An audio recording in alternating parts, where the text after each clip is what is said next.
and take a look at the liposome itself. Does everybody see that?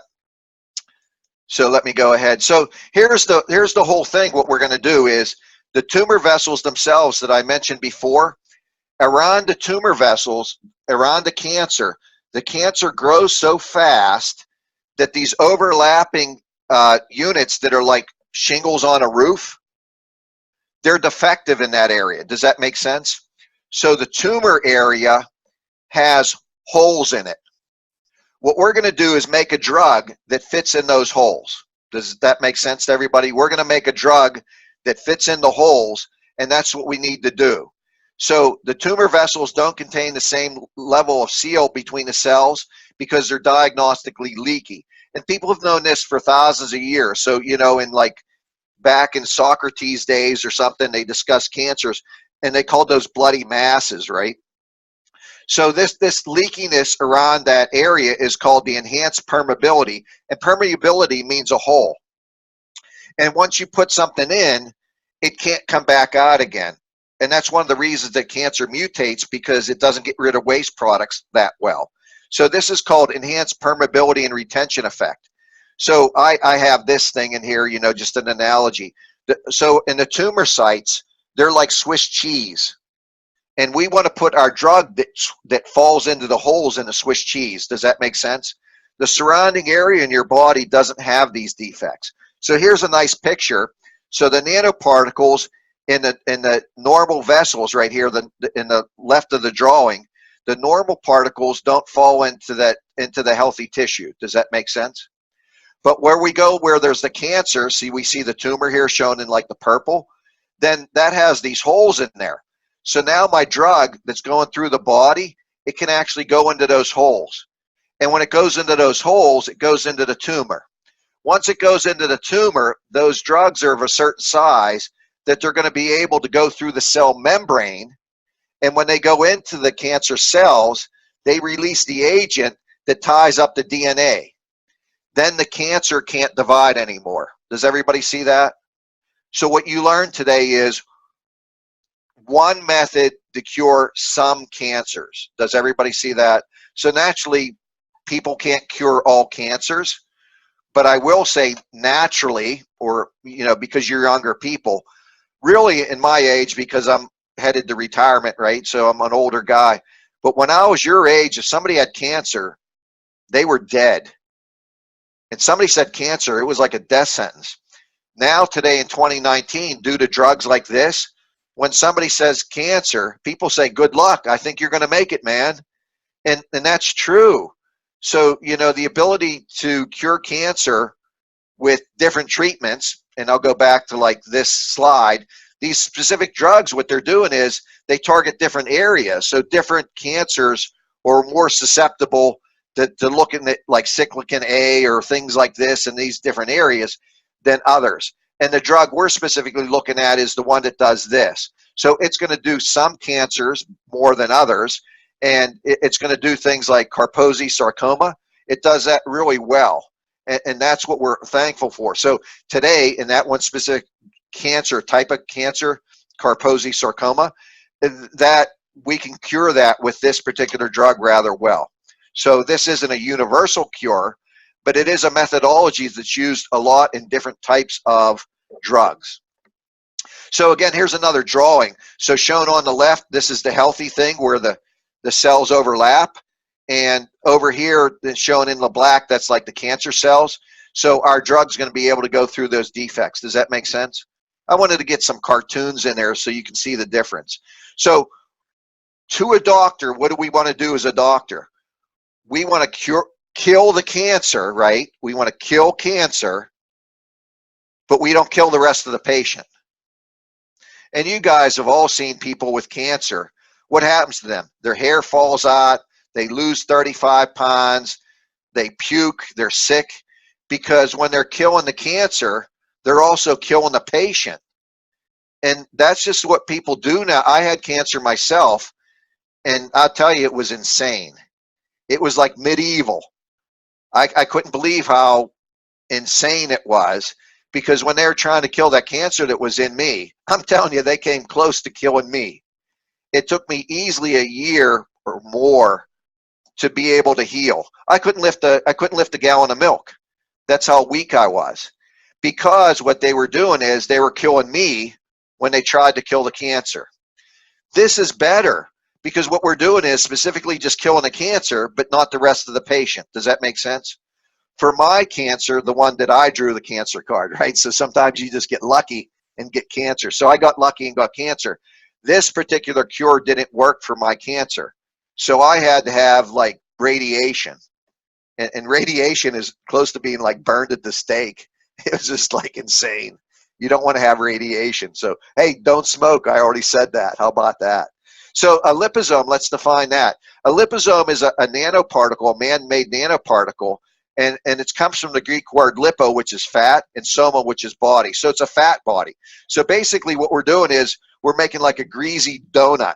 Does everybody see that? We're making like a greasy jelly donut, and the jelly's poison, and the jelly that's in there that's poison is going to tie up the DNA and kill the cancer. That's what our goal is. So phospholipids in an aqueous environment orient themselves in a thermodynamically stable form called a bilayer. So when we put this lipid paste, so we go by, I'm going to show you, but we go by lipid powder.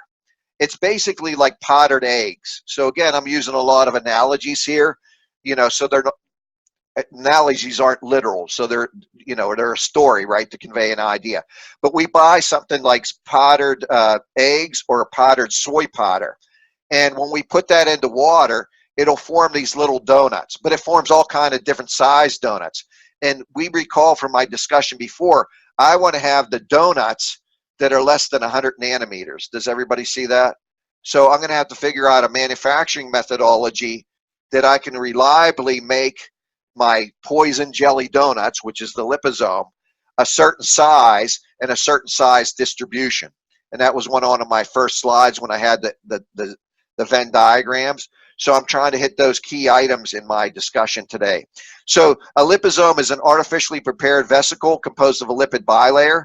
The liposomes can be used as a vehicle for administration of pharmaceutical drugs, DNA or RNA tags, and nutrients.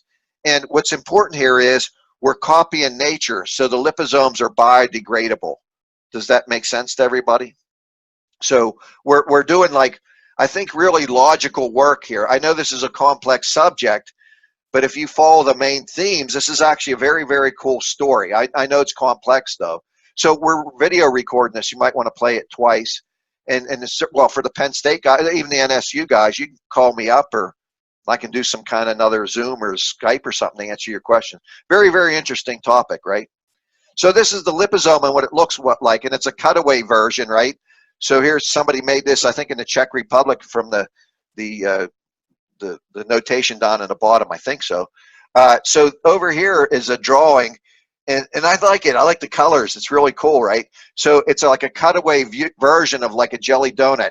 And on the inside, that crystal is like our poison. Does everybody see that?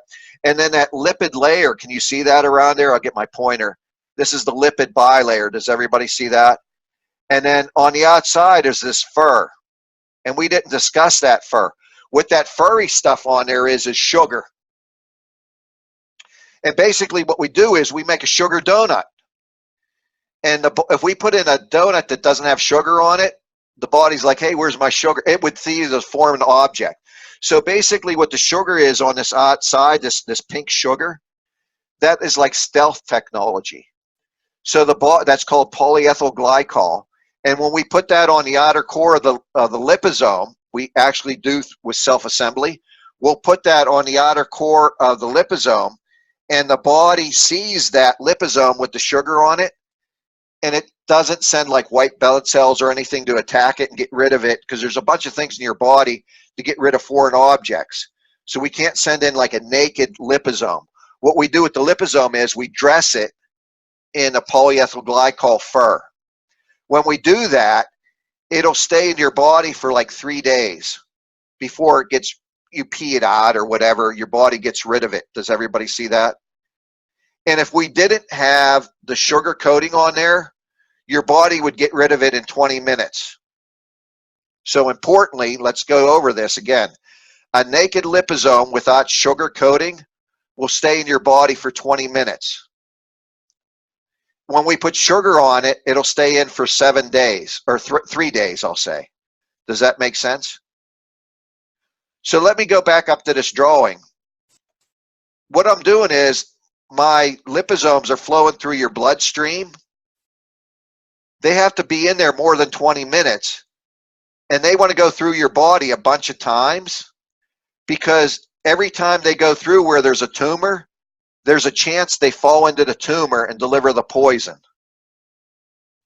So you have to have the liposome stay in your body for days or a number of hours to give them a chance to fall into the defects. Does that make sense to everybody? So we have this time constraint. So a question is, why do I put the sugar on a liposome?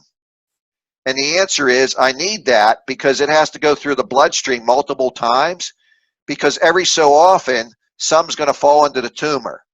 So the more times it goes through your body, the more it's going to fall in the tumor. So I'm delivering the dosage passively through these defects. Does that make sense? So it's important. I mean, one of the key steps to doing this drug, they didn't have this cancer drug for hundreds of thousands of years. Does that make sense? This is a drug that was developed 20 years ago in research because of nanotechnology.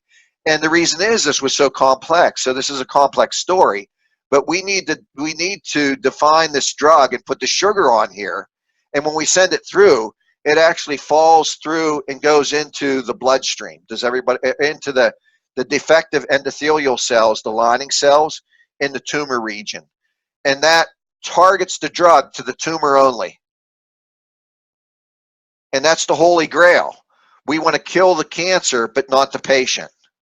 So there's all kind of crazy things happening here. Does everybody see that? This is a long but interesting story. So here's the phospholipid again, and that's in this core. Does everybody see that? That's what it's made out of. And here is the liposome itself. So this is the star of my presentation. Here's the drug. So what we do is we take this powder and we put the drug in with the powder, like the egg powder. That's the liposome powder. And we put it together with our doxorubicin, which is my intercalation drug that's in the center here. Then I put water in, and these jelly donuts form like bubbles. Does everybody see that? But they have to be the right size bubble to deliver to those defects. So here's what I'm doing. I can go buy from Sigma Aldrich, your favorite chemical supply company. I can buy liposome powder, and it's like 85 bucks. And so here's the links. You can go buy it, and it's made out of egg yolk.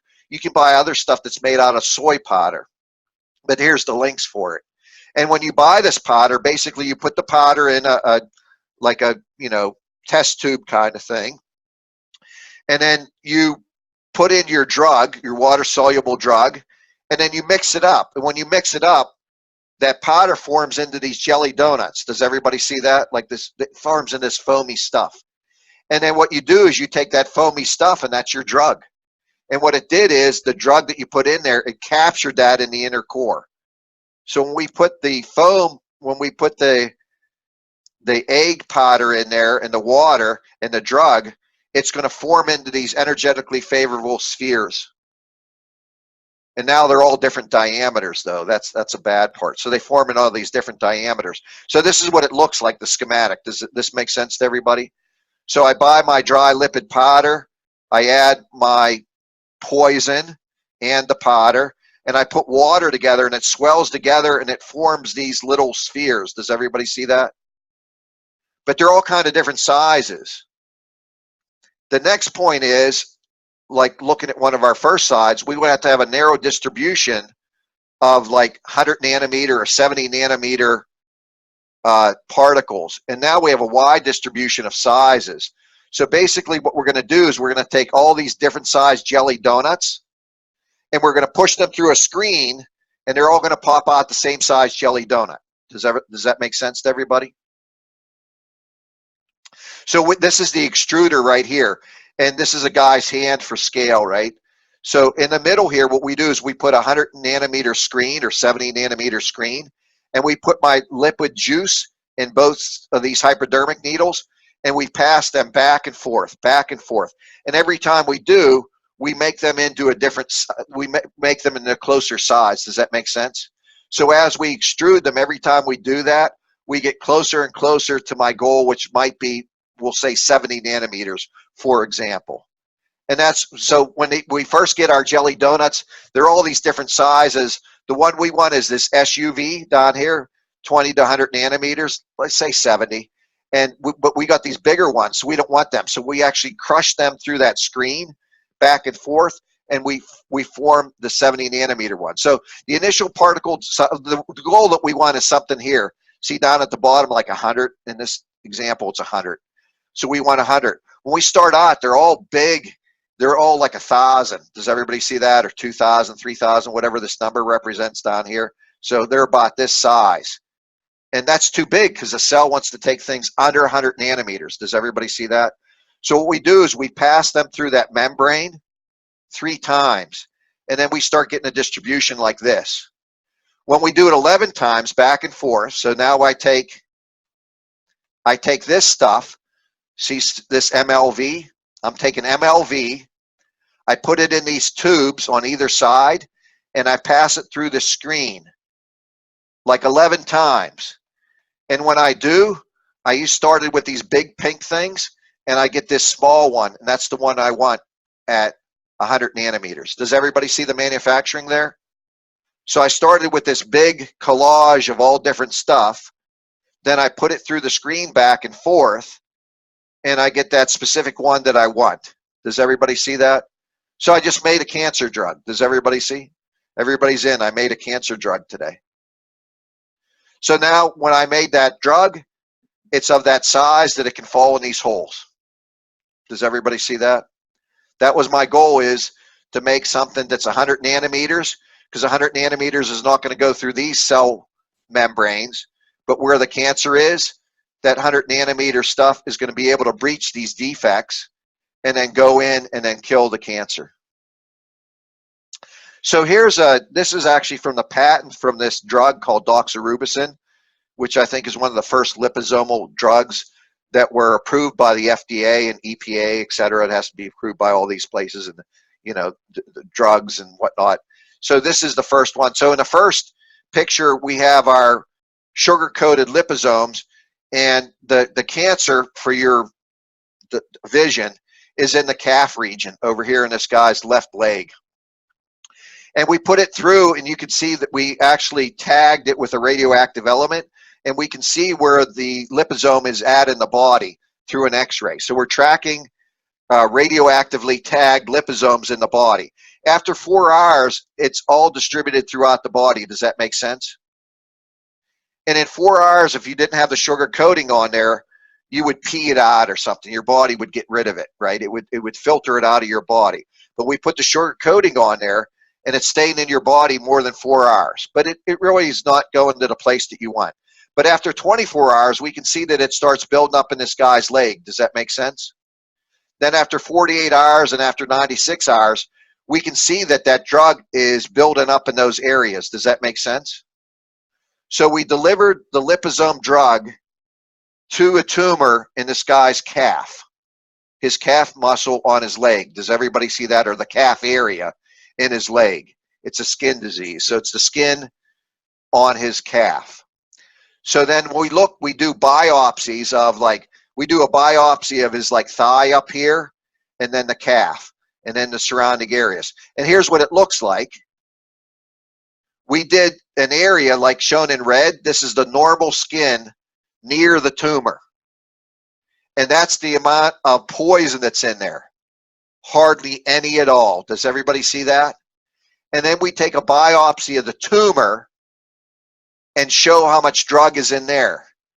Tremendous. Does everybody see that ratio? So what we want to do in cancer is cancer therapy. We want to kill the tumor, but not kill the patient. That's what we did right here. This graph, I bet you when they presented this to the doctors, people stood up and cheered and spilled their coffee and threw confetti. Does everybody see that? This is what you want to do. You want to kill the cancer, but not kill the patient. What does that do for you? When you have cancer and it's killing you, you can't fight off the cancer. Does everybody see that? There's secondary impacts of having that, like radiation. Radiation is damaging the patient, and you don't have the ability to fight off the cancer. So you're hoping you kill the cancer quicker than you're killing the patient.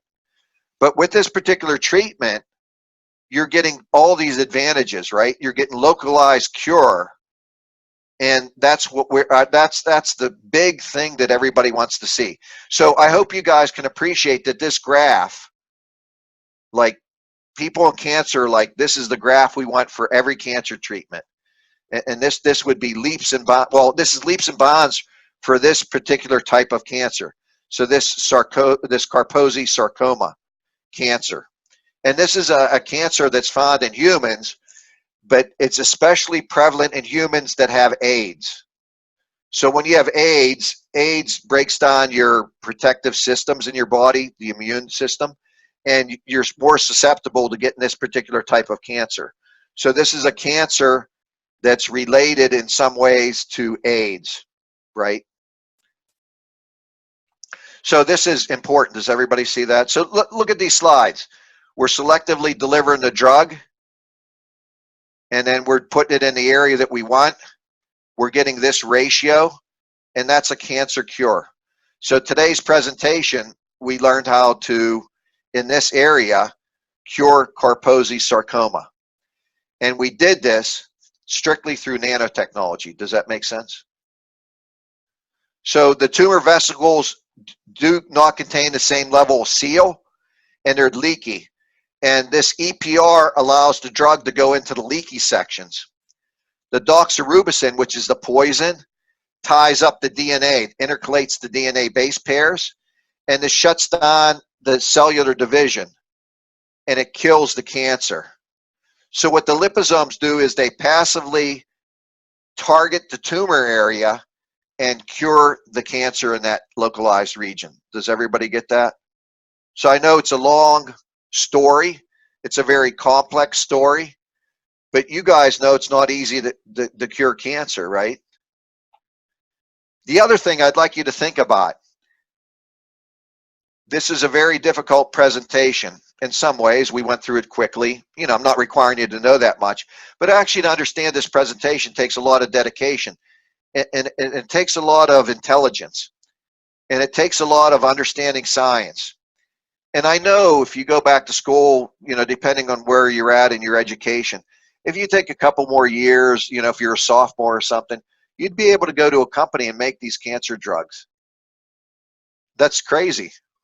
So it's a really good thing going to school. You know, you could do this. You can understand this. Does that make sense?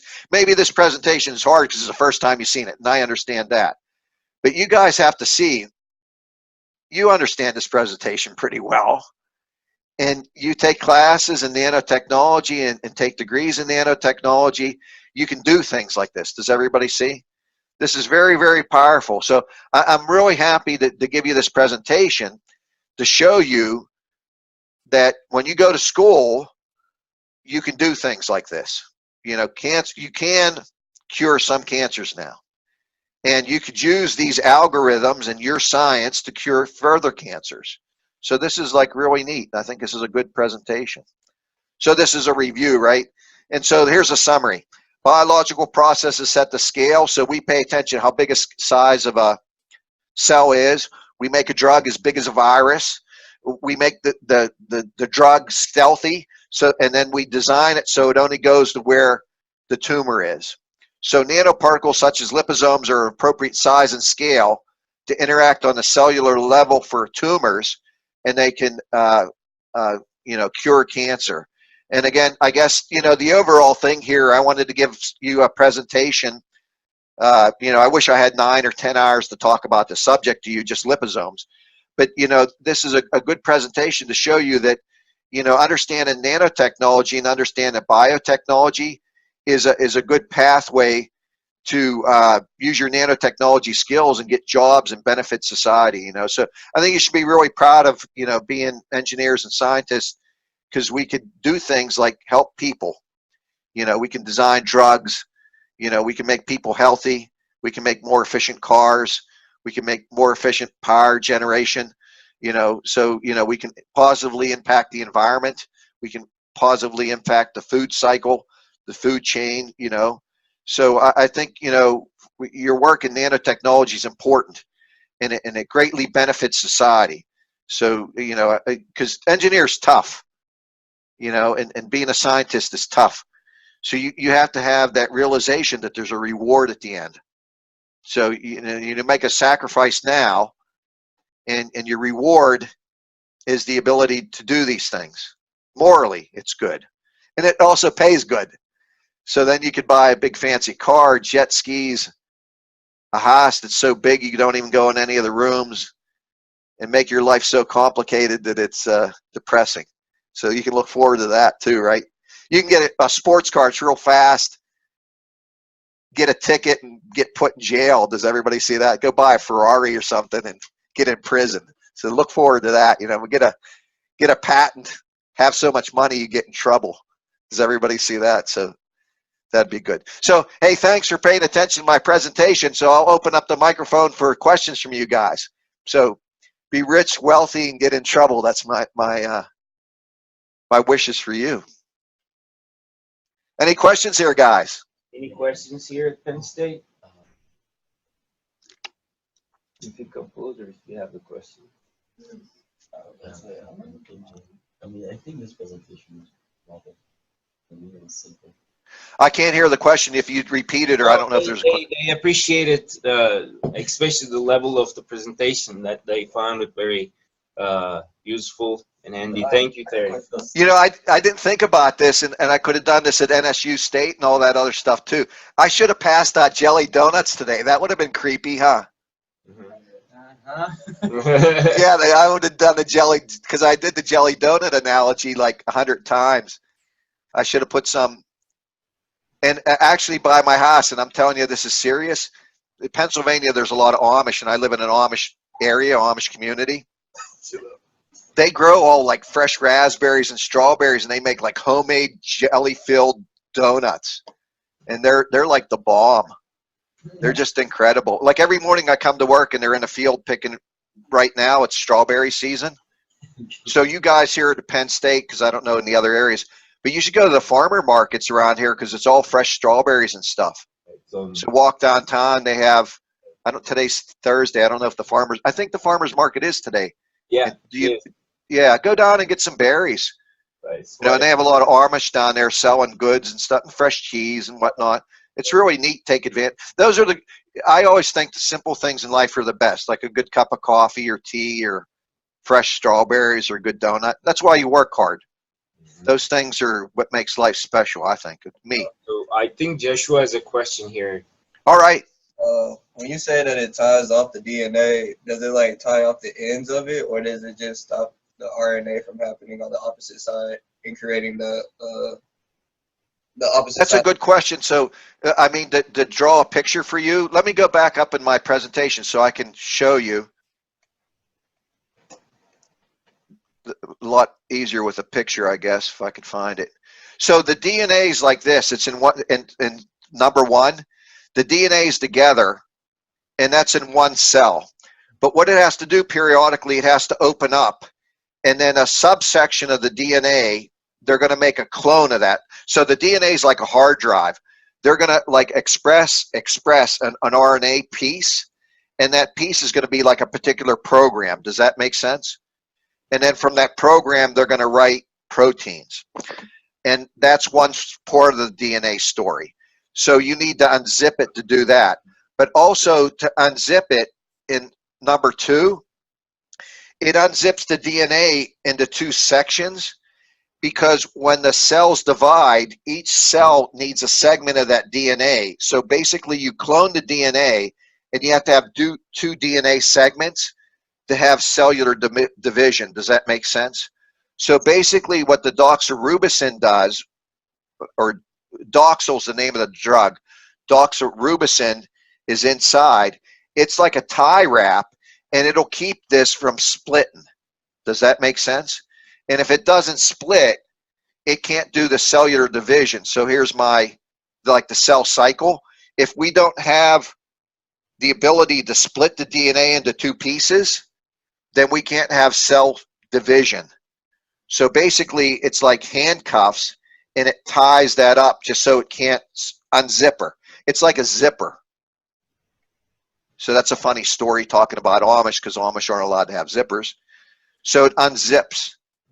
So it has to break it apart like that. So you basically, in your mind, what it's going to do is it chemically ties it up like a tie wraps. Does that make sense or answer your question? Yeah. Mm-hmm. So that's what it's going to do, is it's going to break this cell cycle that it can't divide. And then the definition of cancer is unregulated cell division. Well, you regulate cell division or make cell division 0. Therefore, like in English, by definition, you no longer have cancer because it can't divide anymore. And that's what cancer is unregulated division. So you know, as a logical statement in English, it's very literal what we're trying to do. And what we're doing is we shut it down at that point in DNA dissociation, so that we set down the cellular regulation point. Does that make sense? Yeah, And hats off to like electrical engineers, because they never seen any of this. Does everybody see that? So my area of research back in the day, this is a good point. I went to school for electrical engineering for plasma physics. But then I went to further thing because it was so interesting to do biology. So I went back to school and I took classes at Penn State, etc., and sat in on classes on biology because I have an interest in biomaterials. You know, so it's very, very, very cool, you know, and then teach the course. You know, you have to be fluent in multiple disciplines, right? So I'm just saying it's not I probably didn't even know what DNA really was till I was 30 years old. Seriously. So you can learn things later on, and you have to. So they always say engineers have to continuous learning. That's true. So, you know, because my area was plasma physics and antennas and waves and stuff like that. That's what I went to school for, you know, and plasmas and whatnot, and semiconductors. So semiconductor damage in plasmas is what my interest, my field is. But somehow I know about DNA because you have to. And it's interesting. How about it? I understand this thing. I'm real proud of myself because I understand it. It's really nice. Helped me when I had cancer. I did this before I had cancer. But when I had cancer, I understood a lot of things that were going on, you know, which was kind of helpful. Because getting cancer is really traumatic psychologically, you know. So you want to know as much going in because somebody will have it and then you could help them. You know, if you're the strongest person in the room, that's really good psychologically, right? So you help other people with their sicknesses and stuff. Really good. Be a good person. Any other questions, guys? All right, I guess I'm done. I'll turn it over to Oscar, and somebody called me up. I got to help them go fix a machine now. So I'm actually going to switch from biology guy to fixing some vacuum problem on a cell dehydrator. But I'll go do that, help them out, you know. All right, have a good summer here and enjoy the strawberries while you can. Take care. Thank you, Terry. So let's give a 5-minute break and let's get together at around 10:55.